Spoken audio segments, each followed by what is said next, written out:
Engine status alarm. Your engine status alarm is tied into your functions here. So anytime there's a problem with the engine, you're going to get that engine status alarm, and that item is going to flash. It's going to give you either a check engine or a stop engine light. These here are your engine oil pressure, your engine water temp, trans temp, battery voltage.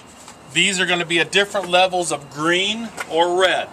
When they go red, things are bad. They're going to flash. They're going to give you an alarm here. Okay? If you want to see what the numbers are, because all it's just going to be is a different height of either green or red. If you want to see what the oil pressure is, what the water temperature is, you scroll through on your menu, and it's going to scroll through and tell you right up here what it is. It'll also tell you pump hours and engine hours through there. Okay? The pressure governor here does virtually the same thing as the ones on your other truck, just a little different look to it on it there. But you've got main pump discharge, main pump intake, the menu or information center, the engine RPMs, pressure mode, and RPM mode. Okay? There's two different times on a pressure governor. There's two times that you use the RPM mode. When you're establishing a flow from a draft, and when you're in a relay pump operation and you're not the last truck. Okay? Because if you've got, let's say, this pumper feeding this one right here, and they're both in pressure mode, they're both going to fight. They're going to sit and do this. They're both going to try to compensate. If you're feeding this one's going to run it with the guys off the line, that one's going to be in RPM mode. Okay? You're going to give them just a straight, steady pressure with it there. Because in RPM mode, it doesn't look at pressure until it reaches a 30 psi difference. Otherwise, it's only going to look at engine RPMs. Okay? Otherwise, the rest of the time, you want to be in pressure mode. Your throttle ready light will come on when you've done everything correct in the cab. You've made all the shifts correct in the cab. There for pump shift, you come back here, throttle ready light's on, meaning you can use it. Idle, anytime you want to drop to an idle. Preset. Preset, we normally set it at 150 psi. You guys can change that to whatever you want. Okay? That's just the starting off point is all that is. Then you can go on ahead and either increase or decrease from there, or you can right start from the bottom at an idle and hold increase and go up from there, however you want to do it. Panel lights, pump heater, foam level, water level, all of your line discharge gauges here. You've got your tank fill pump cooling here. On your electronic controls, you've got a couple of them here. One of them for your officer side LDH, just open or closed by how far it's coming across on the bar graph. On there, and then just watch your pressure gauge there to gauge it. Your next one back here, you've got actually two electronic controls. Hey Rick. For your aerial. Okay? We made up a placard up here so nobody gets confused too often. Okay? Because what you've got through this is you've got a rear discharge, a rear LDH discharge also on here. Okay? So, if you want to use the rear LDH, open your Acron, leave your Elkhart closed. This Acron one is mounted at the pump. The Elkhart one is the one that goes up to the aerial. So if you want to discharge out, just open this one. If you want to do aerial monitor operations, both of them are open. If you want to feed this aerial from another truck, leave your Acron closed and open your Elkhart. You can come in from the back, go up and out. Okay? Everybody understand? When you forget, just look right here. Just push buttons. That's all you have to do with it there. Okay? You got your water tank to pump here. Electric primer button here. 2.5 inch intake, 6 inch. Each one of your discharges that are foam are labeled foam. This is your department. I ain't touching that. Okay. Yeah, good pump. Foam Pro, same as what you got. Same head, same thing. You want foam, you hit the red button, turn it on, hit the red button to turn it off. Okay?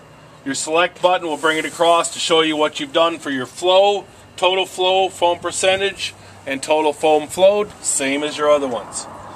Okay? The one thing different down here, you've got a power fill. What we do is hook up the hose to this here, put it in the bucket of foam, push, auto. It's going to run for about 30 seconds, then it's going to shut off. Hit it again. Keep hitting it until it shuts off and stays off. Because when you hit the auto and it won't come on, that means it's up to the high level sensor in the tank. So your tank should be full or just about full. It's a couple inches down from the top of the tank. What you can do then is you got a gallon left in the foam bucket, push and hold the manual. Finish sucking it up there. When you get done and you're going to clean it out, go to flush, take that hose, take it out of the foam, put it in clear water, push and hold manual. Suck about a 5-gallon pail through it. What that's going to do is that's going to flush out the impellers and everything in the motor and stuff there. So you don't have that motor sitting in foam. Okay? You got a couple of drains down here to drain that power fill. Auxiliary engine cooler for those couple of hot summer days when you want to use the pump to help cool the truck engine. Pump cooling, that's just a small line going back to the tank, just a real small one of these. Okay? Can we go back to this for a second? Yep. When we go on to flush, where's that water going after? Onto the ground. Okay. So you have to open those drains? Nope, you don't have to. You don't have to mess with those. That would be like when you get done and you don't want anything freezing in the wintertime. Okay. For draining that out there. The one thing, foam manifold drain. You guys have it on every one of your other trucks. How do you treat it?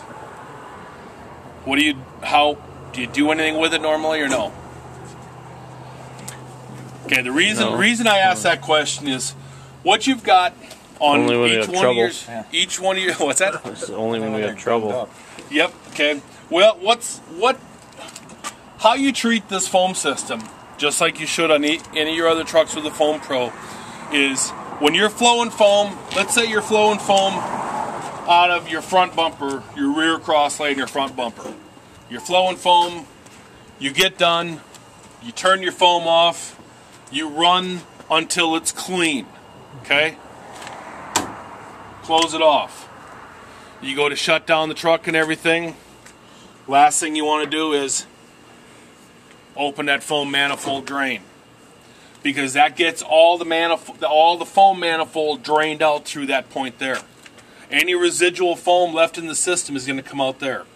What I normally do when I get done is I'll bring the truck to an idle, close all my discharges, open the foam manifold drain, then walk up and take it out of pump.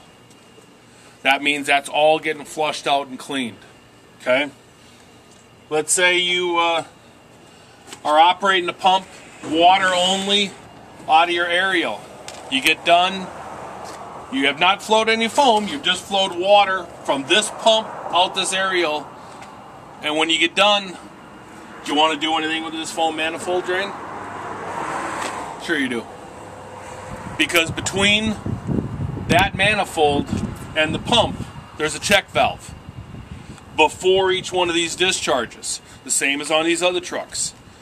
So what's going to happen is, if you're running, let's say 200 PSI out of this here, 250 out of here, shut everything down, that foam manifold is pressurized to the highest pressure you had. So it can sit there under pressure, a couple hundred PSI, till these guys go in to lay in there and to try to work on something and get shot with pressurized water. Always, after every operation, I don't care if it's foam or not, when you get done, open that up, bleed the pressure off. All your trucks that have foam manifolds are set up that way. They're set up just like this diagram shows. So everything has got pressurized on it. because there's a check valve between the foam system and these valves that holds it. Okay? You got your drains here, your intake bleeders here and here, your pump drain here. One thing,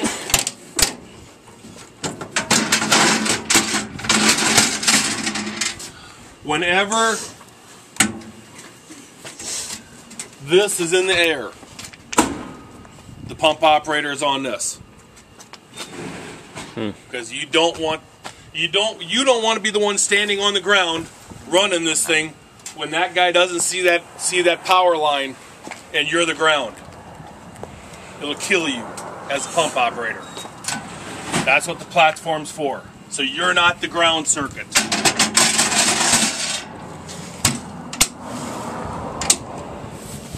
Okay? Are we going under the cap for anything? We can later. These guys might be too late. Do you guys want to get under the cap? Take a look at the motor and stuff? Well, just more or less where the drains are and hidden filters and stuff. Aerial up. Let's get the aerial up.